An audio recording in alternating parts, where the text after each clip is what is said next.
আজকে ভাবছি একটু ছোকা ডালনা করেই নিই। সেই ছোয়ার ডালটাকে ১ ঘন্টা আগে ভিজিয়ে রেখেছিলাম। তার মধ্যে একটা আঙুলের কর মতন আদার টুকরো, একটা কাঁচা লঙ্কা, হাফ টিস্পুন নুন, হাফ টিস্পুন চিনি দিয়ে একটা পেস্ট তৈরি করে নিতে হবে। তার মধ্যে ধনেপাতা দিয়েছিলাম আমি, একটুখানি স্মেলটা একটু ভালো করার জন্য। আর ধনেপাতার গোড়াগুলো বেশ ভালোই থাকে। ধনেপাতার গোড়াটা দিলে গোড়ারও টেস্ট কিন্তু একটা আলাদা গন্ধ থাকে একটা। সেই জন্য গোড়াটাকে ফেলবে না, ভালো করে ধুয়ে নিয়ে ওটাকে পেস্টের মধ্যে করার সময় তখন দিয়ে দেবে। দিয়ে দেওয়ার পর কড়াইতে 2 টেবিল স্পুন তেল দিতে হবে। বেশি তেল দিলে যেটা ছেড়ে ছেড়ে যাবে। জাস্ট ছোলার ডালটা জলটা মারার জন্যই ওইটুকুনি সাঁতরাতে হবে। ওই 1 থেকে 2 মিনিট দিয়ে যেই একটুখানি ময়দা যেরকম মাখা হয় না, আটা আটা, ওইরকমভাবে যাতে আসে, ওইরকম করে নিয়ে থালার মধ্যে আমি তেল ব্রাশ করে নিয়েছিলাম। তোমার হাত দিয়েও অল্প তেল দিয়ে একটুখানি থালার মধ্যে দিয়ে নিতে পারো যাতে লেগে না যায়। তারপরে ওটাকে ফেলে দিয়ে ওটাকে একটা বরফি আকারটা করে নিতে হবে। তোমরা যে কোনো আকার দিতে পারো ধোকাগুলোর। তারপরে তেলের মধ্যে 4 টেবিল স্পুন তেল দিতে হবে। আমি রিফাইন তেলেতেই করেছিলাম, তোমরা সর্ষের তেলেতেও করতে পারো। দিয়ে ওই ধোকাগুলোকে ভেজে নিতে হবে। লাল লাল করে ভেজে নিলে তারপরে তেলটাকে তুলে রাখতে হবে, কারণ কি ধোকা ভাজার সময় যে তেলটা দেওয়া হয়েছিল সেই তেলটা অনেকটা বেশি ছিল। এখন পরবর্তীকালে তেলটা তুলে নিয়ে 2 টেবিল স্পুন তেল দেবে। দিয়ে একটা আলু, বড় সাইজের আলু, আমি আলু দিয়েছিলাম যাতে টেস্টটা মানে একটুখানি ভালো হয় আর কি টেস্টটা। তো একটা বড় আলু ডুমো ডুমো করে কেটে নেবে। কেটে নিয়ে ওটাকে লাল লাল করে ভেজে নেবে।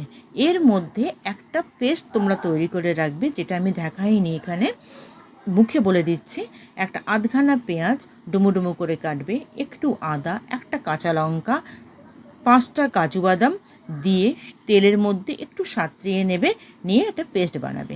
সেই পেস্টটাকে মধ্যে আরেকটু মেশাতে হবে 2 টিস্পুন জিরে গুঁড়ো, 2 টিস্পুন ধনে গুঁড়ো দিয়ে একটা পেস্টটা তৈরি করে নিতে হবে।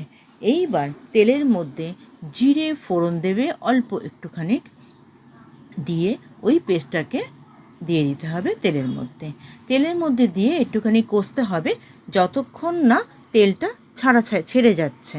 ছেড়ে যেয়ে আসবে তখন ভেজে রাখা যে আলুগুলোকে রেখে দিয়েছিলাম তুলে, সেই আলুগুলোকে দিয়ে দিতে হবে।